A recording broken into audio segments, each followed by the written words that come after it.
It is match day Saturday, and Austin FC are taking on Houston Dynamo for the 7th time in club history. The last time both teams played against each other was about 2 months ago, in which Austin FC suffered a 2-0 loss to Houston. But 2 months later, what exactly is Houston Dynamo to Austin FC? Are they an easy or tough opponent for the Verde and Black? Well, at the moment, Houston Dynamo sits 10th place in the Western Conference with 4 wins, 3 draws, and 5 losses, sitting with 15 points. The last 5 games for Dynamo has been really bad for them, with 1 win, 1 draw, and 3 losses. The last one they got was when they beat Sporting Kansas City in a 1-0 score. So technically speaking, this could be a neck-to-neck game, win for Austin FC, like a really tight match, because Austin FC sits above Houston Dynamo with 1 point. Austin sits 9th with 16 points, while Houston sits 10th place with 15 points. So it's anybody's game right here. But record shows is that Houston Dynamo has a good advantage at home with a good record, which is 4 wins, 1 draw, and 1 loss. And for Austin FC's record on the road, it's been really bad with 2 wins, 1 draw, and 3 losses. But a part of that, aside of that, Austin FC takes the lead with most wins against Houston Dynamo with 4 wins, while Houston has 2 wins. Both teams also have the same amount of goals, 10 goals for Austin and 10 goals for Houston.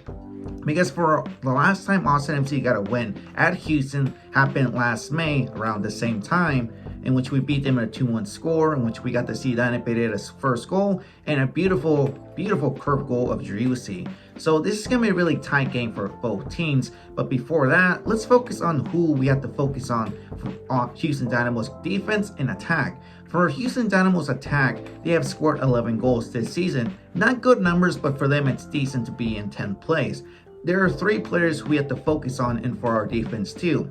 One of them is Amin Bassi, who leads the team with 5 goals this season with Houston Dynamo. He has provided half the goals for Houston. Remember, Houston has 11 goals this season. Bassi has provided 5 of those 11 goals.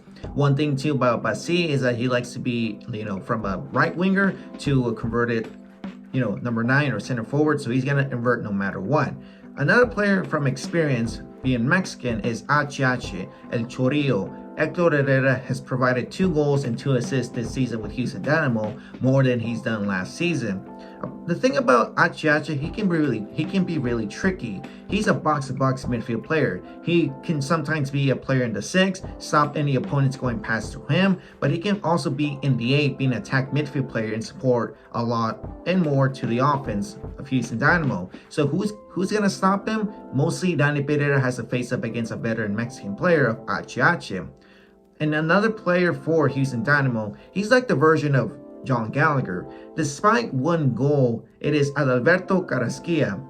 Carrasquilla can be everywhere, like that movie title, Everywhere, Everything, All at Once. He's a player in the 6 or in the 8, a central midfield player, but he can be everywhere in the 6, in the 8, as a right winger, or as a center forward. So we have to be really careful about him too, because no matter where he's going to start, it's going to be really tricky to find out where his natural spot is going to be.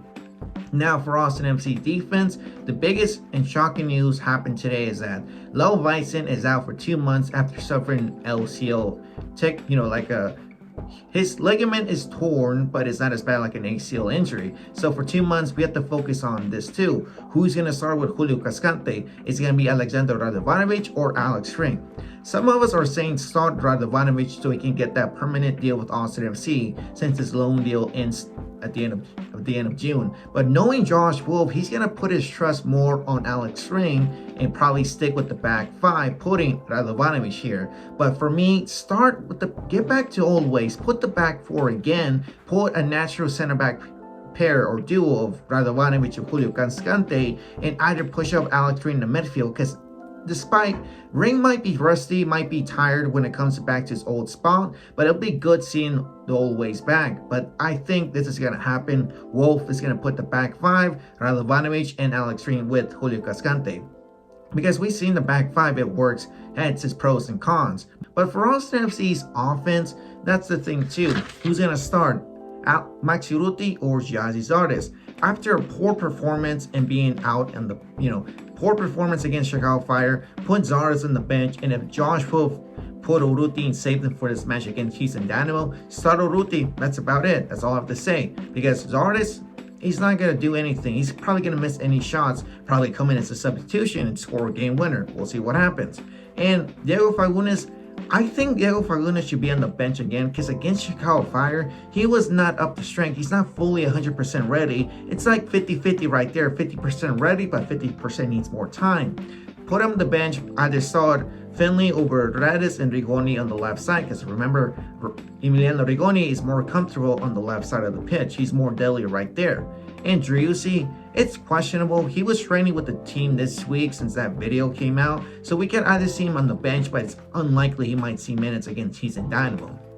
Now for Houston Dynamo's defense, their record is really great. 4 wins, 1 draw, and 1 loss at home, but they've been scored 11 times. These are the 3 players for Houston Dynamo's defense that are making them stay in 10th place and fighting for a clinch for playoffs.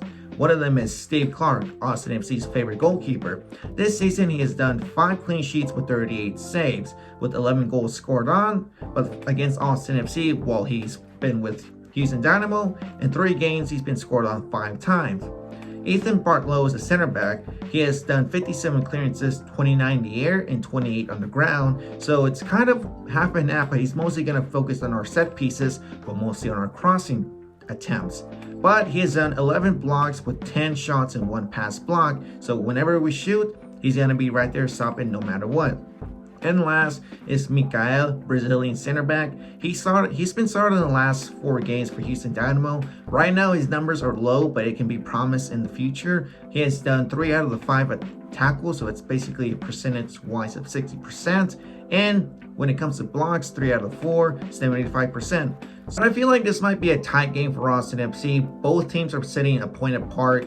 Austin FC in 9th place with 16 points, while Houston Dynamo sits 10th place with 15 points. But the score for me will be a 2-2 result. Emiliano Rigoni will score the first one, and Max Cerruti will score, let's say, like the game tying goal right here, the second goal. But let's see what happens. Austin FC against Houston Dynamo should be a really interesting match. First official match of Copa Tejas, but let's see what happens. Hope you guys understood this video. My name is VanillMaxon17, and I'll catch you guys on the next one.